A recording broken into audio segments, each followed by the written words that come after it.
for a long time, we've been raising money for St Jude Children's Research Hospital. We pledged $20 million to build them a new ICU and surgical suites, and today the building is done and the children are moving in, and it's just really an unbelievable facility, and it's turned out really well. Can you speak about the impact and what it means to be a part of specifically a surgical center and ICU? Yeah, well, the surgical center is where they obviously go for all brain tumors to have them removed, for all bone tumors to have them removed. Pretty much any time a child needs to either be in surgery or in an ICU, they're really in our center. And St. Jude is the best pediatric cancer hospital anywhere in the world. I mean, it's not even close. I mean, we really have a national treasure here in Memphis, and we're just so proud to be a part of that. How did you come to learn about St. Jude and get involved? Yeah. So about 10 years ago, I went around to a lot of cancer hospitals in the country. When you come here, there's just kind of a passion. In fact, I was speaking about it a little while ago, but you see energy, you see charisma, you see doctors with smiles on their faces. And most hospitals are pretty somber places. They're pretty vanilla. And when you walk the halls here, you see the fish tanks, you see the TVs, you see the kids, pulling around their little cars. They're trying to do their best to make an otherwise awful experience, which is oftentimes terminal, into really something miraculous for the kids. And the survival rates are the best, which is everything. And that's where you want to dedicate your money. You want to dedicate your money to the people who have the biggest supercomputers in the world, who can make the difference, who have the smartest IQs. They're the ones that's going to figure out this problem. They're the ones that's going to solve pediatric cancer. What attracted you to pediatric cancer as a place where you wanted to give?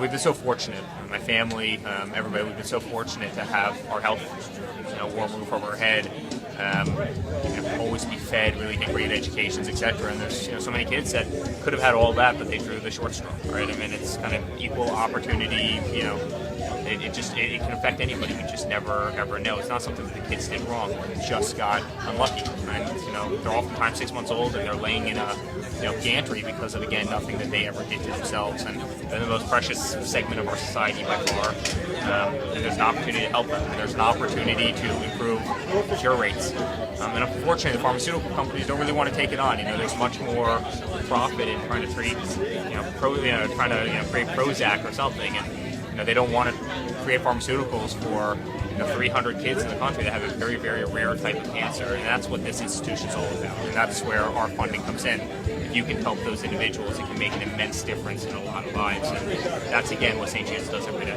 I think also an aspect of pediatric cancer that Eric also feels really strongly about is, and St. Jude does a great job of it, they treat not just the patient, they treat the entire family. When you're talking about a child that has cancer, that if you can save one life, it not only changes that child's life, it changes the entire family, ultimately their family, and generations to come. And so I don't think there's a better cause that you can put your money behind than pediatric cancer.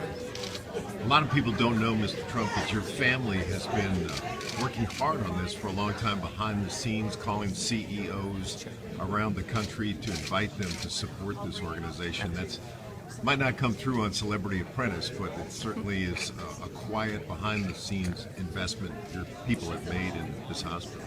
Well, it's not just about us. It's, really, if you can call up those, and we've had so many amazing corporate partners, Dunkin' Donuts, who really got kind of behind our effort. I have, friends within the company, and they've really gotten behind St. Jude, and so many others. It's great when you have the outreach to be able to do that.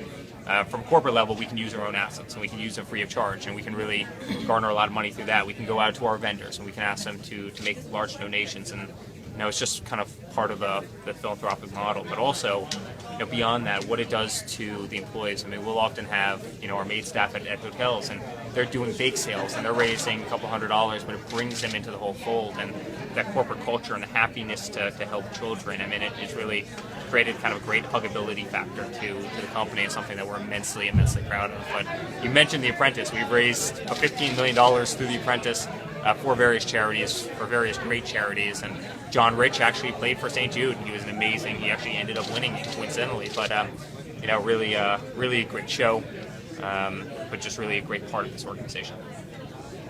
And just so I'm clear, the organization